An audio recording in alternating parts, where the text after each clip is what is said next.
Mao ni dahon sa tibig, tubog or fig tree. So kani siya dol, mao ni ang dahon. O kana kaila mo ani dol. Kani iyang mga bunga dol, gagmay na siya dol, makaon na siya dol. Di siya makahilo. So manguha ta karon dol, kay pakita siya nga makaon na siya dol. Good morning, good health mga idol. Ako'y nakita diri fig tree dol, tibig or tubog. So ato ning kaunon dol, ako'y pakita siya dol nga makaon na siya dol. Tara dol. Mao ni tibig or tubog. Kani siya dol. Makita nimo siya sa mga dapin sa sapa kasagaran, bugnaw nga lugar. Pero diri karon sa nihimutangan niya dol, init siya dol. Pero aduna siya mga bato nga nakapadalag pa bugnaw siya. So kasagaran moturok ni sa bugnaw. So tibig ni siya, tubog or fig tree. Makaon ni siya dol. Sa una dol, nagtuo po ko ani dol nga makahilo na siya. Makaon din siya, mao ni nakatag ni siya tungod sa mga langgam, mga kabog kay kusog mukaon sila ni. So kare siya, makaon din siya. Doon na siya makuha ni mga vitamins and minerals kaning tubog or tibig or fig tree sa English. So nahihinog dol. Hinog na siya dol. Hilo na dol. Ako ni pakita siya dol nga makaon ni siya dol.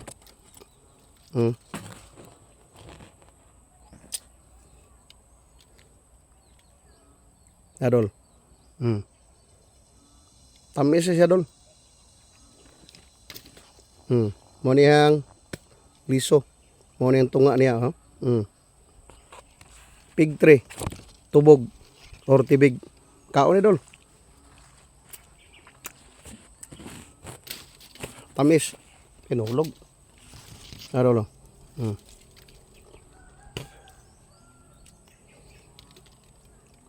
Tubigon. O daghan na siya variety dol. Napay tamis kayo ani katong yellow.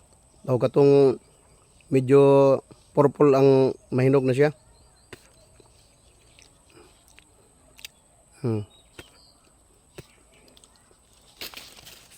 Makaon na siya dol. Mao na yung mga langgam ani dol, daghan kay mo kuan kasagaran mo kaon ani kwaknet. Kwaknet, kabog. O daghan kay diri dol. Hilaw lang. O pakahinog ang uban, no? So makaon na siya dol. Dili na siya makahilo. Ilado kini siya sa mga daplig sapa. Sa mga mabugnaw nga dapit. So ay maghadlok kani dol, makaon na siya, pwede siya isima-simaon. Dol.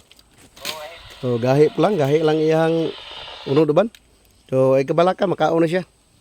So kanilang ako ipakita siya nga makaon na siya. Salamat. God bless us all, mga idol.